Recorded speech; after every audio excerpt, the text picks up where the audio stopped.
शांति 20 अक्टूबर 2023। मीठे प्यारे बाबा के आज के मधुर महावाक्य। आज की मुरली के कुछ मुख्य पॉइंट्स।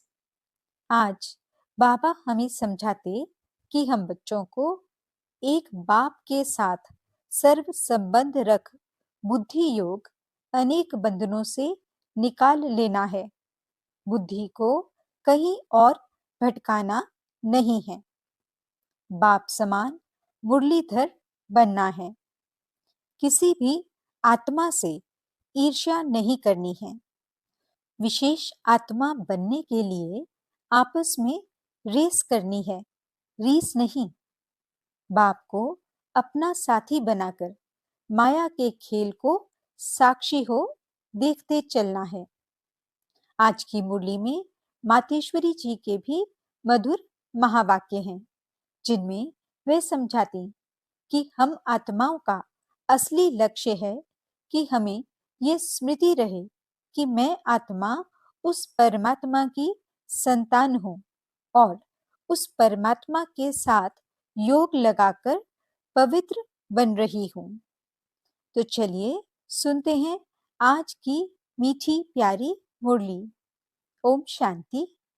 बाबा कहते, मीठे बच्चे, देह सहित सब कुछ भूल एक बाप को याद करो, तब कहेंगे मातेले बच्चे।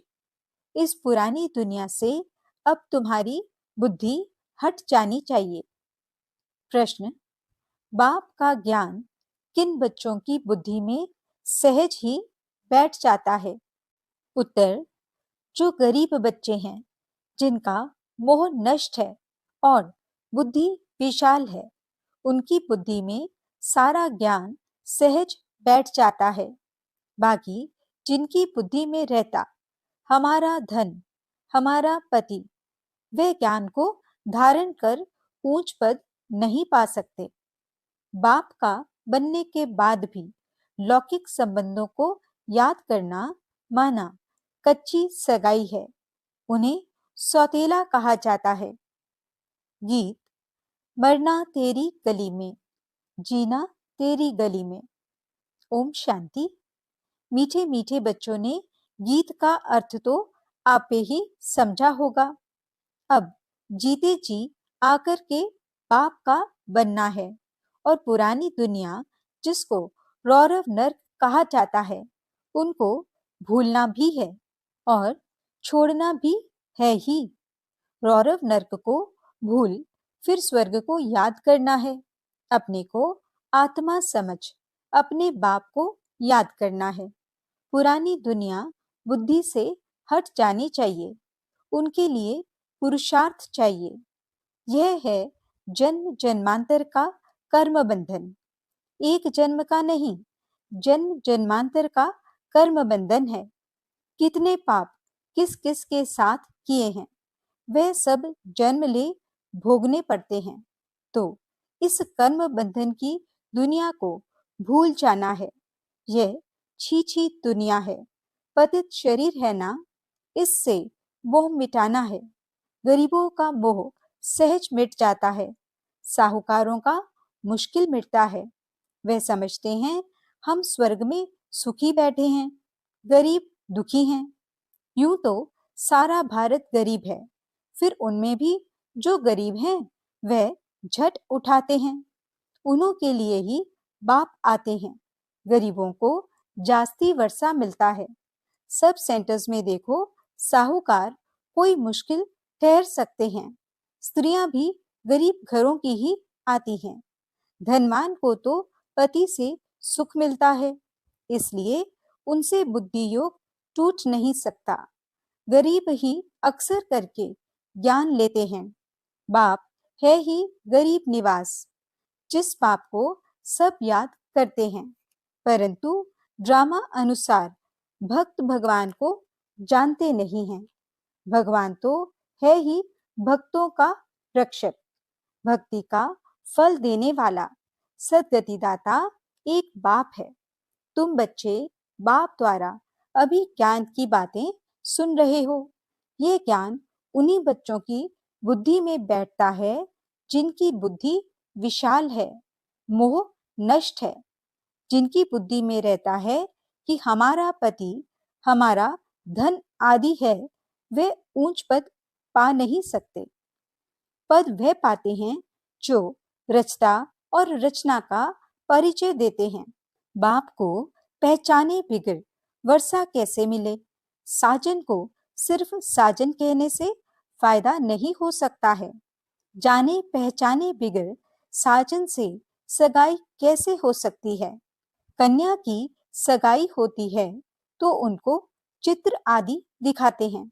फलाने का बच्चा है, यह ऑक्यूपेशन है, आगे दिखलाते नहीं थे।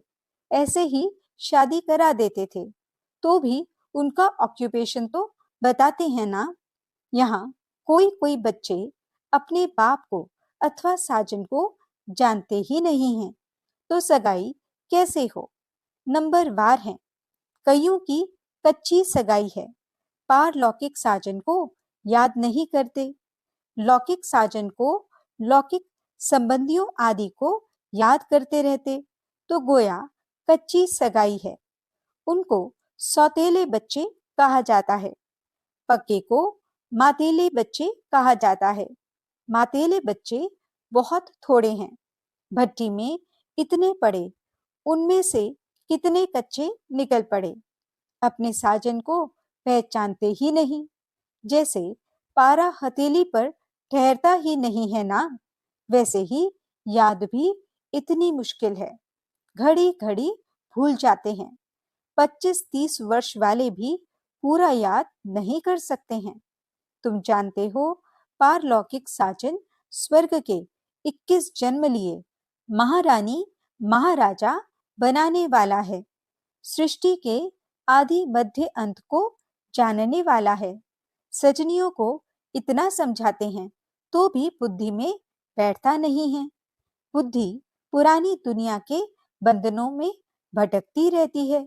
समझते नहीं है कि मैं बंधन में हूँ।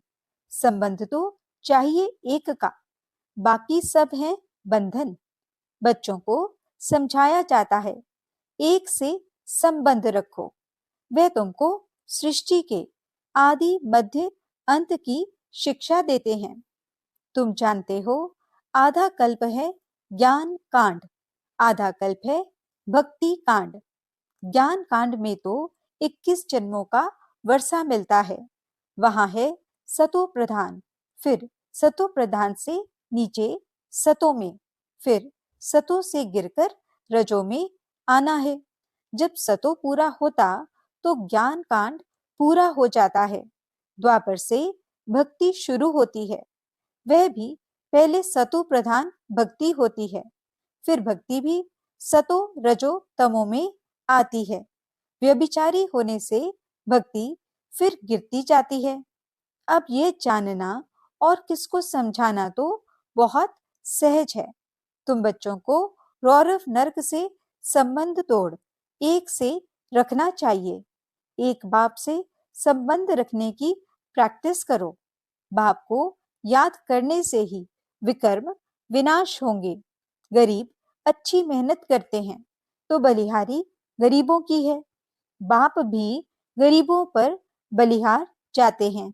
शुरुआत में कितने गोप थे, कितनी माताएं थी, कितने खत्म हो गए, बाकी थोड़े रहे हैं। माताएं भी थोड़ी रही। हाँ, कोई कोई साहूकार घर की भी रह गई, जैसे क्वीन मदर, देवी आदि। अब तुम्हें मूल बात समझानी है कि जिस भगवान को सब याद करते हैं, उसका परिचय क्या है। पतित पावन बाप जो राजयोग सिखलाकर नर से नारायण बनाते हैं, उनको नहीं जानेंगे तो तुम पाप करते रहेंगे, बाप को गाली देते रहेंगे। सम्मेलन तो बहुत होते रहते हैं, वहां पर समझाने वाले बड़े तीखे चाहिए। समझाना चाहिए, तुम वेदों की महिमा समझते हो, परंतु इससे कोई फायदा तो होता नहीं। फायदा तो एक बाप से ही होता है, जिसको हम जानते हैं, तुम नहीं जानते हो। आओ तो हम आपको समझाएं। बाप को पहचाने बिना वर्षा कैसे मिलेगा? बाप का वर्षा है मुक्ति, जीवन मुक्ति, गति, सदगति।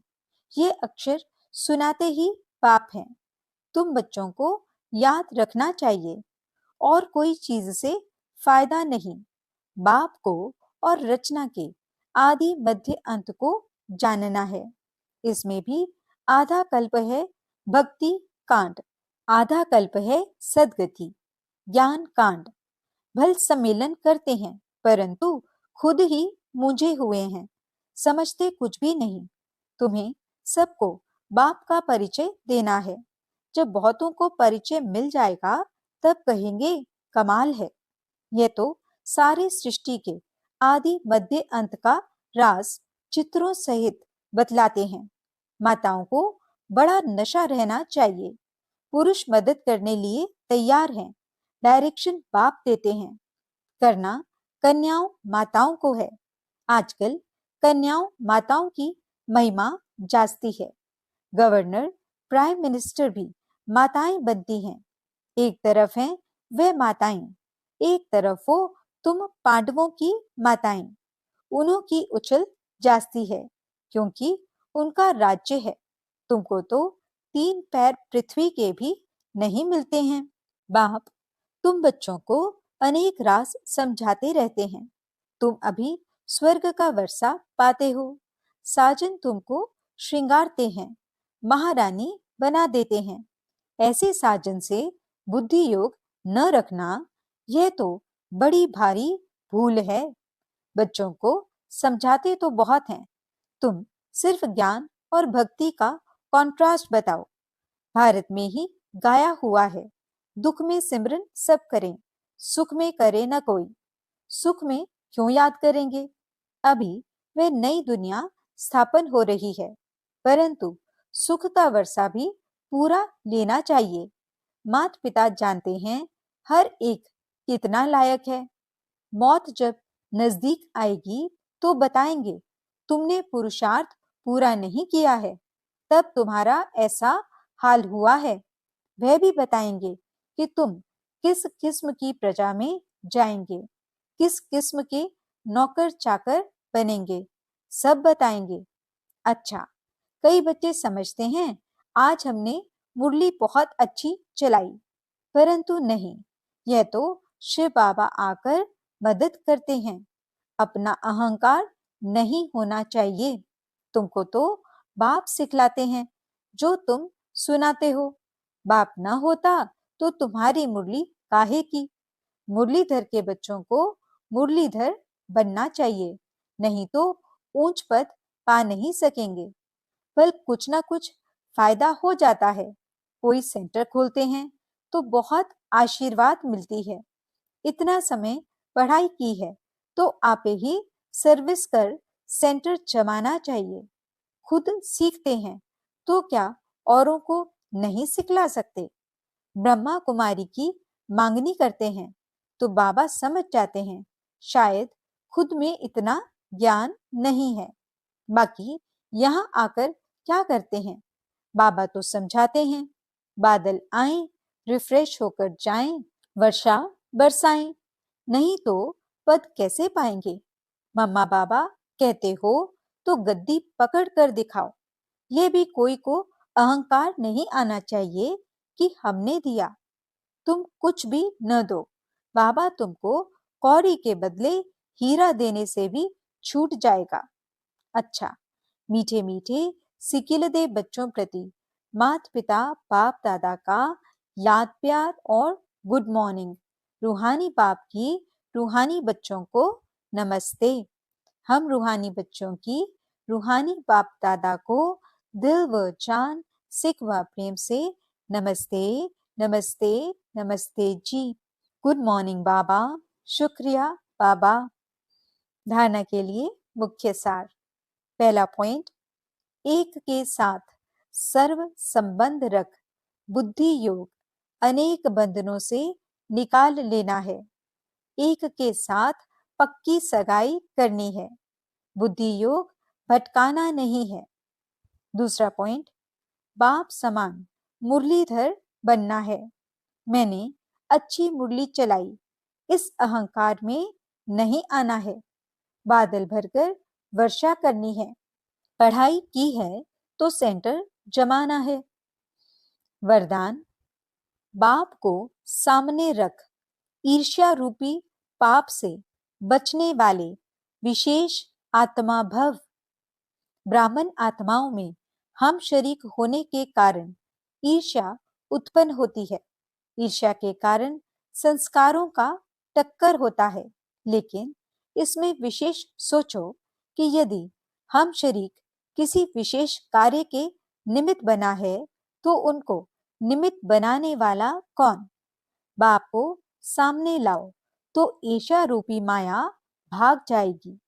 अगर किसी की बात आपको अच्छी नहीं लगती है तो शुभ भावना से ऊपर दो, ईर्ष्यावश नहीं। आपस में रेस करो, रीस नहीं, तो विशेष आत्मा बन जाएंगे।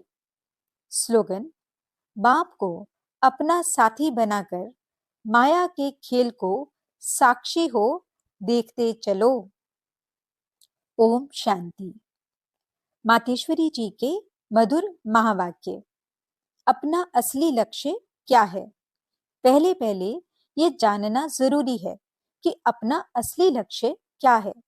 वो भी अच्छी तरह से बुद्धि में धारण करना है, तब ही पूर्ण रीति से उस लक्ष्य में उपस्थित हो सकेंगे। अपना असली लक्ष्य है, मैं आत्मा उस परमात्मा की संतान हूँ। असल में कर्मातीत हूँ।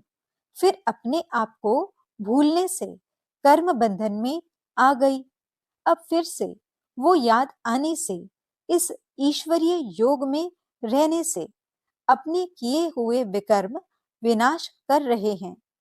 तो अपना लक्ष्य हुआ, मैं आत्मा परमात्मा की संतान हूँ। बाकी कोई अपने को हम सो देवता समझ उस लक्ष्य में स्थित रहेंगे तो फिर जो परमात्मा की शक्ति है वो मिल नहीं सकेगी और न फिर तुम्हारे विकर्म विनाश होंगे। अब यह तो अपने को फुल ज्ञान है, मैं आत्मा परमात्मा की संतान कर्मातीत हो भविष्य में जाकर जीवन मुक्त देवी देवता पद पाएंगे। इस लक्ष्य में रहने से वह ताकत मिल जाती है। अब यह जो मनुष्य चाहते हैं, हमको सुख शांति पवित्रता चाहिए, वो भी जब पूर्ण योग होगा तब ही प्राप्ति होगी। बाकी देवता पद तो अपनी भविष्य प्रालब्ध है, अपना पुरुषार्थ अलग है और अपनी प्रालब्ध भी अलग है, तो ये लक्ष्य भी अलग है। अपने को इस लक्ष्य में नहीं रहना है कि मैं पवित्र आत्मा आखिरी परमात्मा बन जाऊंगी, नहीं, परंतु हमको परमात्मा के साथ योग लगाए पवित्र आत्मा बनना है। बाकी आत्मा को कोई परमात्मा नहीं बनना है। इस अविनाशी ज्ञान पर अनेक नाम रखे हुए हैं।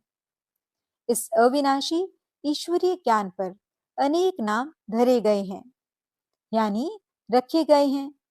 कोई इस ज्ञान को अमृत भी कहते हैं, कोई ज्ञान को अंजन भी कहते हैं।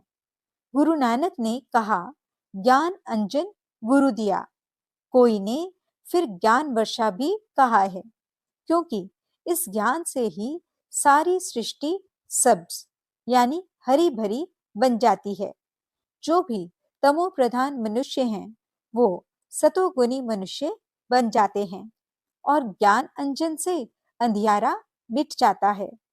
इस ही ज्ञान को फिर अमृत भी कहते हैं, जिससे जो मनुष्य 5 विकारों की अग्नि में जल रहे हैं उससे ठंडे हो जाते हैं। देखो, गीता में परमात्मा साफ कहता है, कामेषु क्रोधेषु, उसमें भी पहला मुख्य है काम, जो ही 5 विकारों में मुख्य बीज है। बीज होने से फिर क्रोध, लोभ, मोह, अहंकार आदि झाड़ पैदा होता है। उससे मनुष्यों की बुद्धि भ्रष्ट हो जाती है। अब उस ही बुद्धि में ज्ञान की धारणा होती है। जब ज्ञान की धारणा पूर्ण बुद्धि में हो जाती है, तब ही विकारों का बीज खत्म हो जाता है। लोग तो सिर्फ ऐसे ही कहते हैं कि मर्यादा में रहो, परंतु असल मर्यादा कौन सी थी? वो मर्यादा तो आजकल टूट गई है। कहाँ वो सतयुगी, त्रेता युगी देवी देवताओं की मर्यादा, जो गृहस्थ में रहकर कैसे निर्विकारी प्रवृत्ति में रहते थे। अब वो सच्ची मर्यादा कहाँ है? आजकल तो उल्टी विकारी मर्यादा पालन कर रहे हैं। एक दो को ऐसे ही सिखलाते हैं कि मर्यादा में चलो। मनुष्य का पहला क्या फर्ज है, वो तो कोई नहीं जानता। बस इतना ही प्रचार करते हैं कि मर्यादा में रहो, मगर इतना भी नहीं जानते कि मनुष्य की पहली मर्यादा कौन सी है। मनुष्य की पहली मर्यादा है निर्विकारी बनना।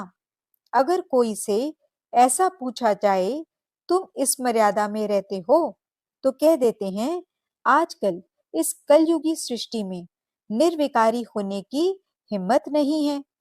अब मुख से कहना कि मर्यादा में रहो, निर्विकारी बनो, इससे तो कोई निर्विकारी बन नहीं सकता।